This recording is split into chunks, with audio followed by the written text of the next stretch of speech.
To check our blood pressure, we do need our stethoscope and our sphygmomanometer, which is this one right here. So in order to check that our stethoscope is on, we got to make sure our ear tips are tilted inward and make sure that our diaphragm is on by tapping it. If not, you don't hear anything, you can always just turn it like this and tap it again. So on our cuff, there are two different sizes. We do have adult and children. At the moment we have an adult, but it shows your index of where to place it on your arm. So making sure that this is inward, and an artery arrow to make sure that it's near our brachial artery. We're going to use a dial it's going to measure the reading of our pulse, which we're going to use our inflation bulb to pump the air in our cuff. And we have the air release valve. Just make sure it's closed to your right, just not too tight because you won't be able to loosen it up as you're pumping the air.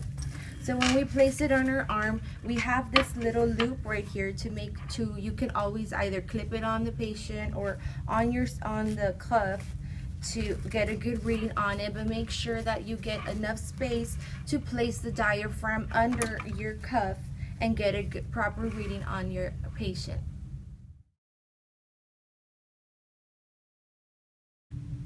So to take blood pressure, we're going to be using the right arm, and you want to look for a pulse in the brachial artery.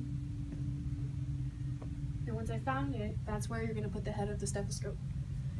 So you have to make sure when you put the stethoscope on, the prongs are facing forward.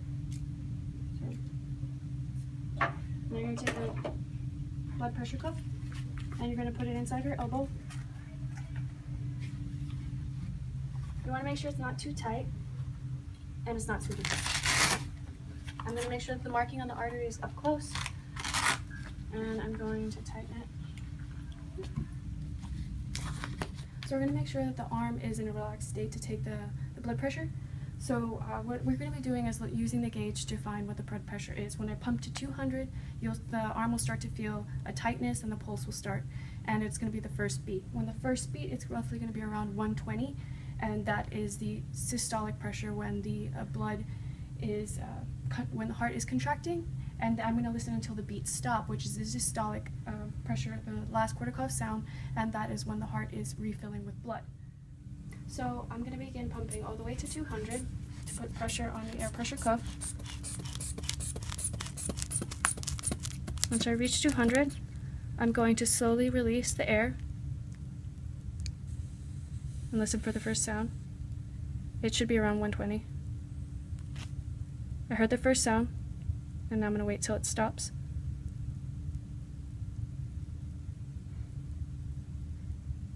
See the arrow bouncing on the dial? It stopped right there. So we saw that her pressure was 122/85.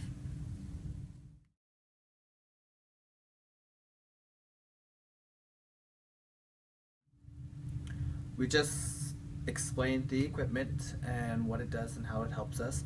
We also just took the blood pressure of our client.